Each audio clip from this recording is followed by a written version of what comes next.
ভয়ঙ্কর রাজনৈতিক বার্তা কোনো কূটনৈতিক চিঠিতে লেখা থাকে না। ইরানের পৃথিবীর প্রতি সবচেয়ে ভয়ঙ্কর বার্তাটা কি? সেটা হইল ঠিক আমেরিকার স্বাধীনতার 250তম বার্ষিকীর দিনটাকেই বেছে নেওয়া হইল ওই কাছে ঘেরা কফিন দুনিয়ার সামনে মেলে ধরার জন্য।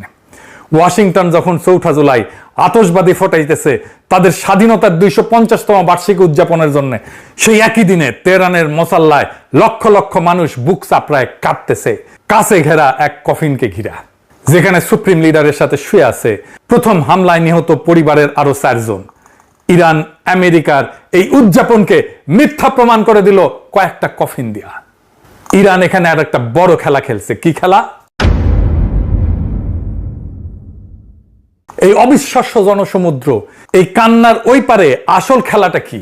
ইরান এই 5 শহর জুড়ে বিশাল জানাজা মিছিলটাকে বানায় ফেলছে এক মনস্তাত্ত্বিক যুদ্ধের একটা মাস্টার ক্লাসে।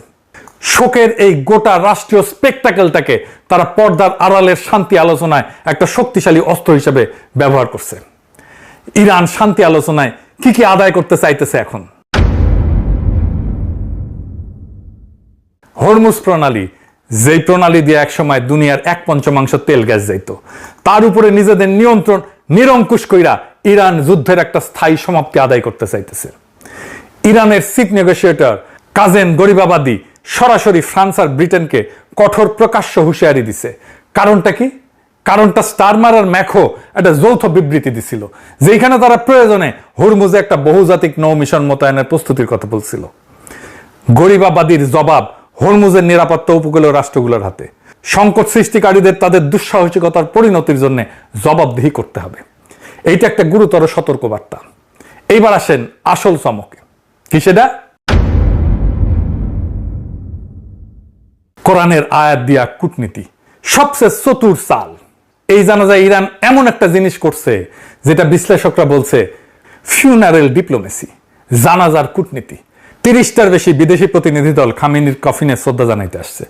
আর প্রত্যেকটা দলকে যখন কফিনের সামনে আনা হয়েছে, ঠিক তখন কোরআনের একটা করে আলাদা আয়াত তেলাওয়াত করা হয়েছে।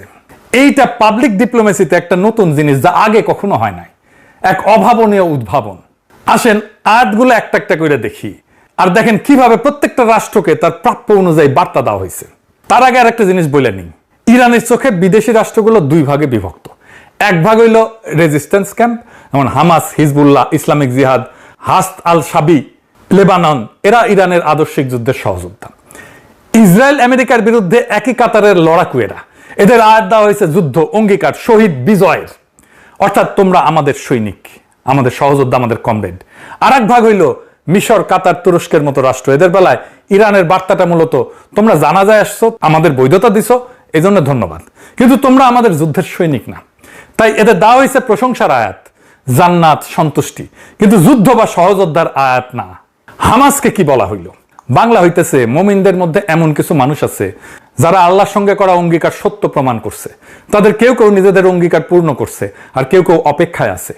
তারা তাদের অঙ্গীকারের সামান্যতম পরিবর্তনও আনেনি, অর্থাৎ তোমরা কথা রাখছো, তোমরা আমাদের লোক।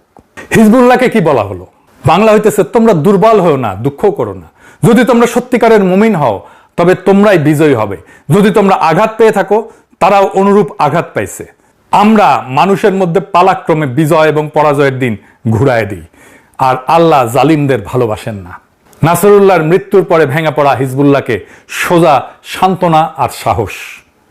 ফিলিস্তিনি ইসলামিক জিহাদকে বলা হইল সূরা আল ফাতের আয়াত।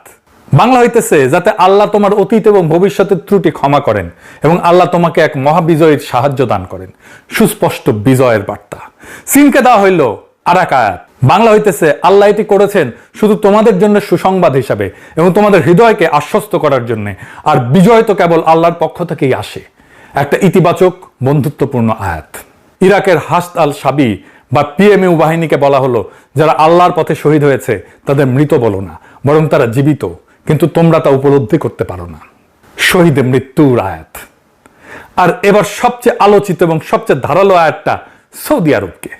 যখন সৌদি প্রতিনিধি দল কফিনের সামনে আসলো তখন পড়া হলো সূরা আল ইমরানের 13 নম্বর আয়াত, বদর যুদ্ধের আয়াত। রিটা সাহেব শোনান। قد كان لكم آية في فئتين التقتا فئة تقاتل في سبيل الله وأخرى كافرة يرونهم مثليهم رأي العين والله يؤيد بنصره من يشاء। নিশ্চয়ই তোমাদের জন্য শিক্ষা ছিল সেই দুই বাহিনীর মধ্যে যারা যুদ্ধে মুখোমুখি হয়েছিল।